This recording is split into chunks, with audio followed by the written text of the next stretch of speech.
Hello. I know this might not look too interesting, but this here in a second will. These are the Airboxes to 1981 to 1986 Ford EXPs, Ford Escorts, Mercury Lynxes, and Mercury LN7s.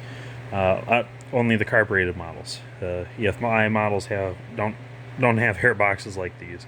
As you can tell, these go right over the hat of a carburetor. These are kind of the hat of a carburetor. So that's what these are. Recently, I had received a new type of lid. Possibly not a new type of lid, but a new lid, but of a totally different genre. So,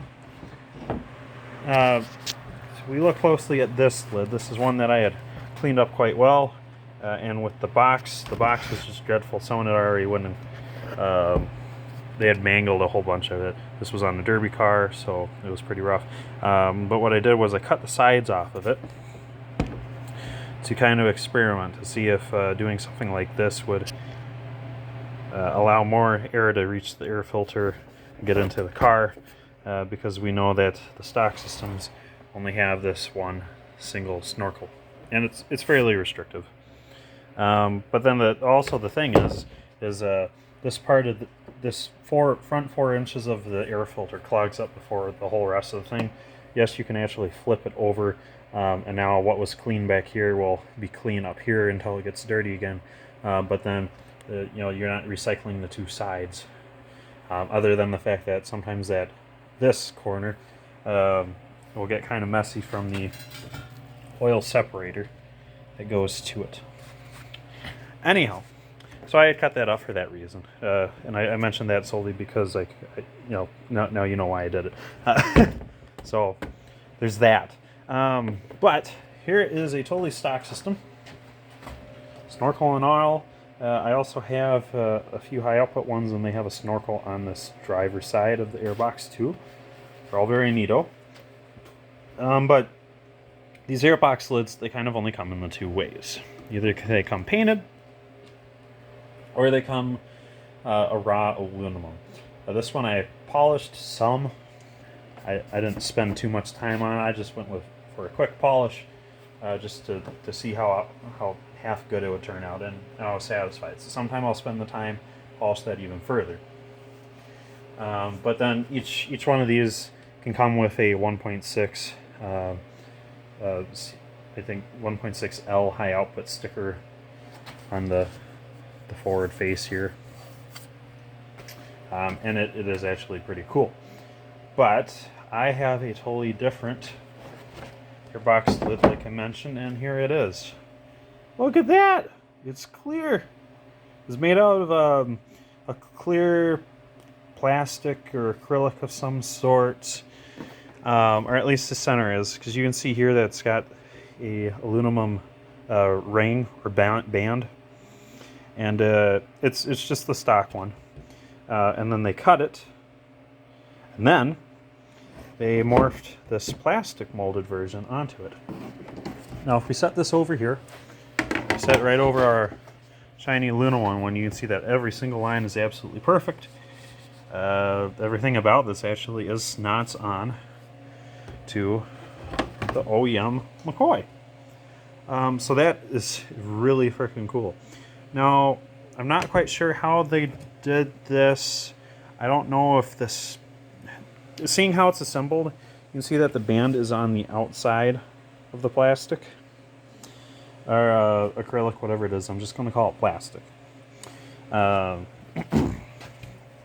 Yep, so you can even see on the backside here, the clear plastic material is on the inside of that aluminum band. So I'm willing to bet that this lid, the clear part, is casted from the underside of one of these guys. It's possible it was casted between two sandwich togethers, or at a Ford plant someone had someone took a one of their normal pressing machines, and they just poured in glass or inserted a glass panel, obviously fiberglass, I mean, or acrylic, whatever. Anyhow, not too important, whatever it's made out of, and I'll explain why later. So, because this is an absolute perfect replica of this, so it must be a mold of some sort, and like I said, being it goes on the inside of the band, I'm willing to bet that this is a mold from the bottom one of these guys. And it even has the matching contours not just on the top side, but on the bottom side too. It's not just a flat unit. It is structurally correct, and it is rigid as hell. I mean, it's almost as stiff as these stock aluminum ones. But let's take this off here, and then we'll flip this lid upside down, and then you can see how the backs compare. Because there's a couple neat things with this new filter I got that I want you guys to all see. All right, there we go. Peel this guy off. It's been down for a while, so it likes to stick. You can see it's really dusty in this guy. It's just been sitting around. I don't plan on putting it in the car for a little while, but there. Yeah, it's the same freaking thing, man. It's really nice. And this one, it's never been mounted on a car. And you can tell because the rubber band that goes around this is still bulged like new. This is a sight I've never seen before. They're always compressed from being mounted. I have, well over a dozen of these guys, because I have exactly 12 cars that take this type of airbox. Plus, I also had a few loose engines, and I have all these loose airboxes. Every single one of those snorkels has one of these airboxes at the bottom, at the other end of it, and every single one has the lid compressed like that, or at least the lid gasket compressed like this. This has never been compressed. No way, no how. Because as I press it in, you can hear it go of me settling the foam further into the gusset or the cavity. So that is cool as crap. But I don't know if this is a genuine Ford unit or not. You can tell that the gasket material is a slightly different color, but that could just be an age thing. What I see on these guys is they're always a black or a very dark gray. This one's got a hint of brown in it, but it could be perfect OEM as far as I know, because I've never seen one. But this is a damn good match of what all these stock ones are. Otherwise, yeah, like I said, the band is correct. It's actually one of these guys cut. You can tell because when you go on the back side here, you can see the lines from, well, sadly, a not so great cut. It seems they took one of these guys, held it sideways, and went like through a bandsaw like this or something, or maybe they went around with some other, like a handsaw or something, go all the way across it, and you know that's exactly how it went, because sadly it left a lot of cut marks around this ring, which is disappointing. But most of them aren't deep enough that most of them are shallow enough so that I can sand this down to a uniform finish like the whole rest of the ring. So then all these cut marks will be gone, and then I'll polish this ring. It'll look nice. And the other thing I'll do is I'll wet sand and polish this plastic. From here, it's actually quite clean and clear. It's very nice and clear, but it does have a texture to it. You can kind of see they look like air bubbles, but they're not.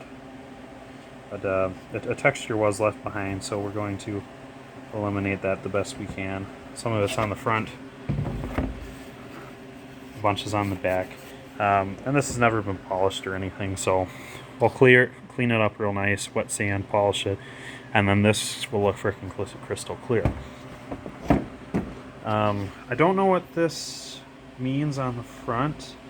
I purchased this off eBay, so I don't know if this was just a thing that the seller did for cataloging their selling inventory, or if it came like this, but before it goes on the car, I'm going to wipe all this off. It's Sharpie, so you just put a tiny bit of brake clean on a rag and it'll go wipe off, you know, done.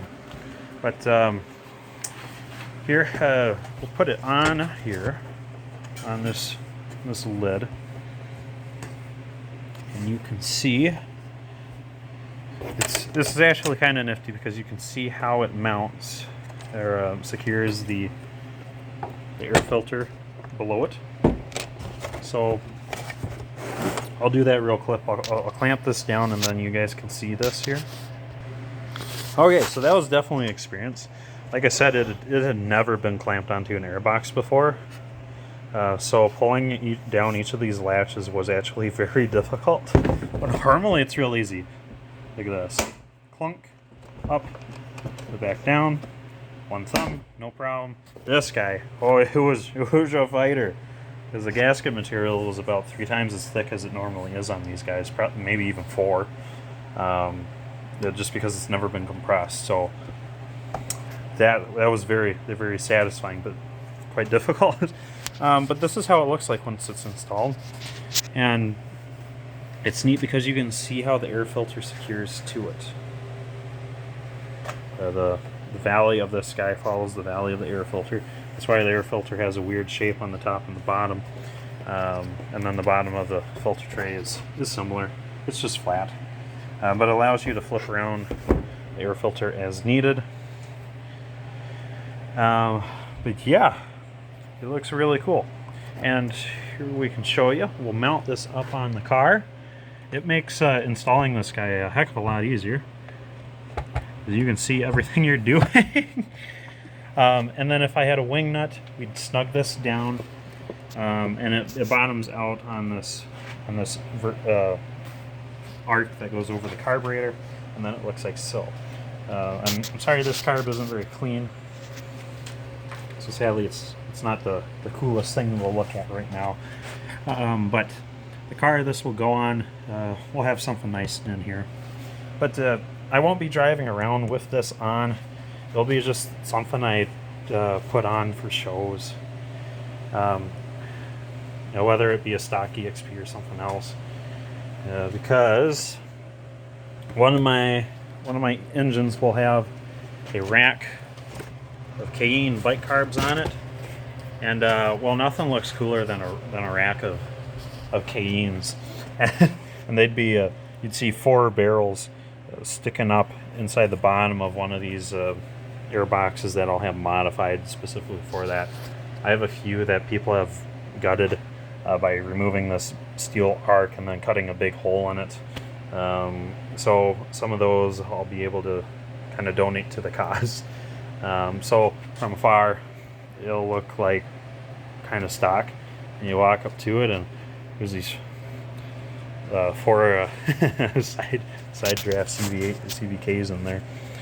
But we'll yank this back off. That's kind of what you'll expect to see from the looks department. We'll pop this off, and like I said, it was hard. Feel bad disgracing this virgin who's never been clamped down, but we do what we do. The act of doing so, clamping was so hard, I probably left marks on the ring. But we take this back off, and look at that. We haven't squished the gasket at all. It's done a 90% rebound, which means it'll be perfect as long as I keep remembering to remove it. Speaking of which, like I said, I won't be driving around with this, and there's a few reasons for that. One, I don't want this to get all nasty looking, because the thing is when you're riding around, as you're driving around, there is some mist that comes out of this guy, whether it be oil, but it's mostly fuel. And that's why these carbs typically, once they get miles under their belts, they turn kind of gold like that. That's the residue of varnished fuel sticking to aluminum. And most of these air boxes, they're not this clean underneath. I'll pop this one off for you real quick. So now you can see that this is what the lower tray looks like once it's got some miles under its belt. It's not a great thing. Luckily, because it is mostly fuel, it does come off with a rag and brake clean. That's what I did with this one. And aside from the trough on the bottom side, because from the factory they get these weird wrinkles in there, part of the form process. But this here is just absolutely perfectly clean. They don't get better than that. Even this arc is quite nice, and that's a very rare sight. I'm quite pleased with that. But they all end up like this, and that means that the lid will end up something like that. Let me show you. This is that lid. Holy gramoly, yes. So that is not only just oil backsplatter from the carburetor, but then also this breather filter thing.